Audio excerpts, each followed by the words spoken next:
This is a nation that honors our Constitution. We do not reject it. This is a nation that believes in the rule of law. We do not repudiate it. Oh, really? Yeah.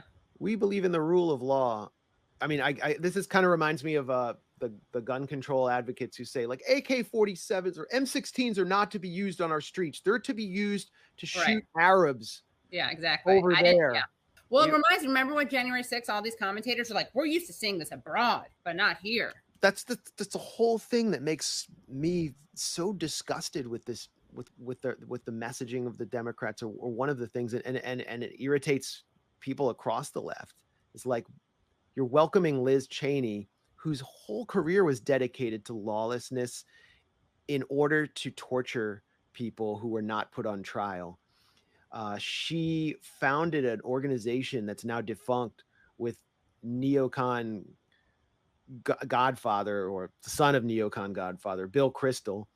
His father was actually the neocon godfather, Irving Kristol.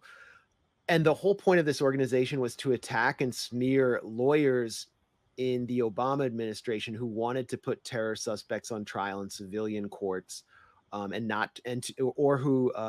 civil liberties lawyers who were against the practice of torture. And she called a bunch of Obama lawyers the Al-Qaeda 7. And it got so extreme that actually some Republicans got uncomfortable and the organization had to be canceled.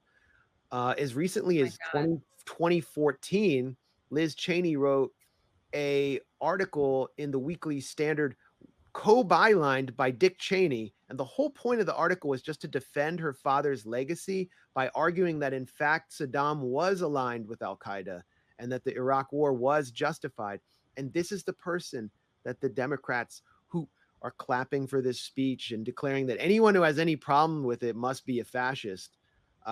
Those are the people who worship Liz Cheney, who want to like anoint the bunions on her feet. They just love her. They're actually, the Lincoln Project and World Economic Forum are teaming up to take cellular tissue from Liz Cheney's brain and Dick Cheney's pig heart to clone it into the future ideal candidate of the Uniparty in swing states. So with Rick Wilson's skin. Yeah, with Rick Wilson. Rosy cheeks. With Rick Wilson. Well, Rick Wilson. Oh, no, not Rick Wilson. Sorry, Steve Schmidt is the one with the rosy cheeks. I'm Steve Schmidt, and this is the Donald Trump. The thing is that when I was working for McCain, I'm out here in Aspen. What I saw, look, it's better to have a sociopath than a socialist. John Weaver was a great guy. He was always a model of moral decency when he would comb John McCain's hair because McCain couldn't reach his own head because he was giving away critical information at the Hanoi Hilton. And John Weaver was calling up young boys on Capitol Hill and sexually harassing them. And we knew about it and did nothing at the Lincoln Project.